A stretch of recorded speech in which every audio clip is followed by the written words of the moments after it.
컴퓨터 프로그래머가 하는 일은 본질적으로 데이터와 정보를 다루는 것입니다.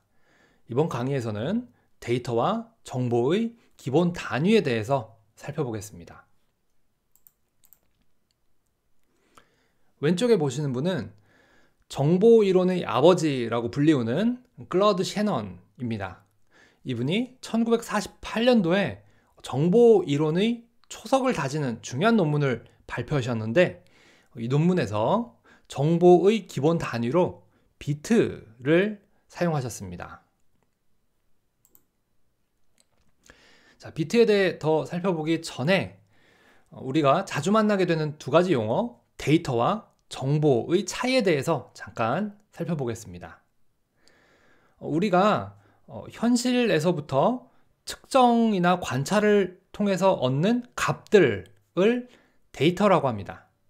그리고 이 데이터의 어떤 처리 과정을 거쳐서 우리에게 쓸모있는 유용한 형태로 바꾸면 그것을 정보라고 부릅니다.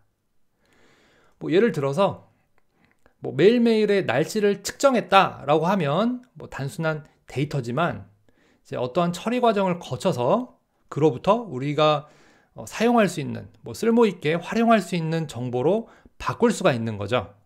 예를 들면 농사 지을 때 도움이 되는 정보, 혹은 건강에 도움을 줄 수 있는 정보로 가공을 할 수가 있겠죠. 특히 여기서 말씀드리는 데이터와 정보는 디지털 데이터, 디지털 정보를 의미합니다. 그러니까 컴퓨터에서 사용하는 정보와 데이터에 대해서 말씀을 드리고 있고요. 그다음에 지금부터 디지털 정보와 디지털 데이터에서 사용되는 정보의 단위를 살펴보겠습니다.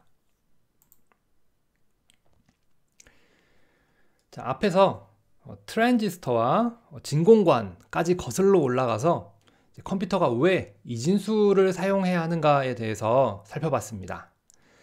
자, 전구가 꺼져 있다 혹은 켜져 있다, 이렇게 두 가지 상태를 표현할 수 있는 정보의 최소 단위, 기본 단위를 비트라고 부릅니다. 자, 여기 그림을 그릴 때 이렇게 한 칸 이렇게 그렸는데, 여기에는 꺼져 있다라는 의미로 0, 켜져 있다라는 의미로 1, 이렇게 두 가지만 들어갈 수가 있죠. 비트라는 용어는 바이너리 디짓의 줄임말입니다. 이때 이 바이너리라는 단어의 어원을 쫓아가 보면 이제 둘이라는 숫자와 관련이 되어 있죠. 그래서 바이너리 디짓을 줄여서 비트라고 하고, 이 비트가 정보, 특히 디지털 정보 혹은 디지털 데이터의 기본 단위다, 최소 단위다, 이렇게 알아두시면 됩니다.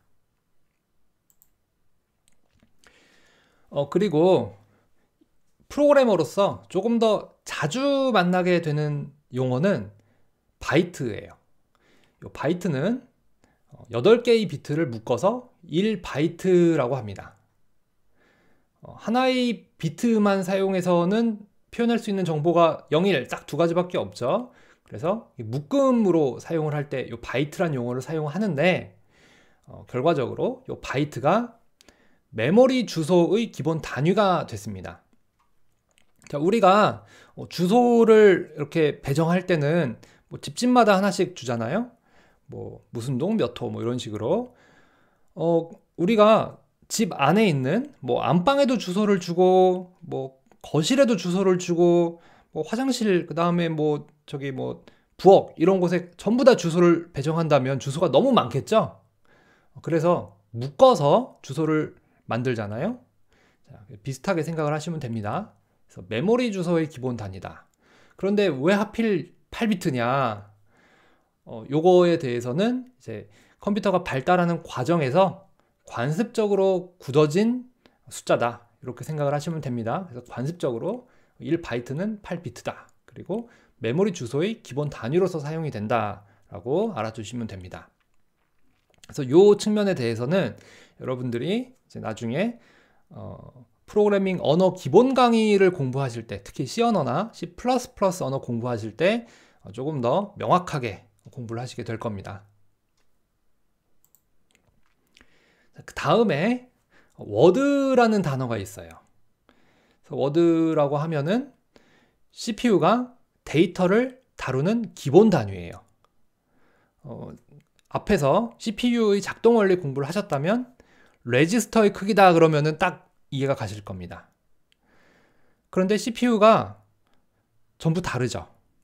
좀 최근에 나온 CPU는 레지스터를 좀 더 큰 걸 쓸 수가 있을 거고요. 그다음에 예전에 애플 2 이런 컴퓨터들은 레지스터가 8비트밖에 안 됐어요.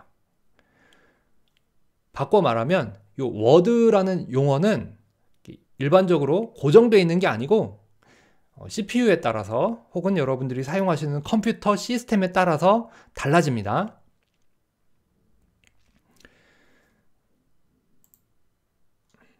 자, 예전에 나왔던 8비트 컴퓨터는 8비트가 1워드였겠죠. 그 다음에 최근에는 컴퓨터가 너무 빨라져서 16비트 CPU를 컴퓨터 안에서 가상으로 돌리기도 합니다. 자, 그리고 이게 벌써 2013년도인데 이때 이제 기존에는 아이폰에서 사용되는 CPU가 32비트였는데 이제 이때부터는 64비트로 업그레이드 됐다 이러면서 홍보를 하기도 했습니다. 그래서 이런 장비에서는, 이런 시스템에서는 64비트가 1워드겠죠. 그 워드라는 용어는 시스템마다 다르다라는 거 하나 알아두시면 좋을 것 같고, 그다음에 문법 강의 할 때 제가 추가적으로 소개를 해드리겠습니다. 자, 여기까지 디지털 데이터와 디지털 정보의 기본적인 단위 비트에 대해서 소개를 해드렸고, 그와 관련된 바이트와 워드라는 용어에 대해서도 말씀을 드렸습니다. 감사합니다.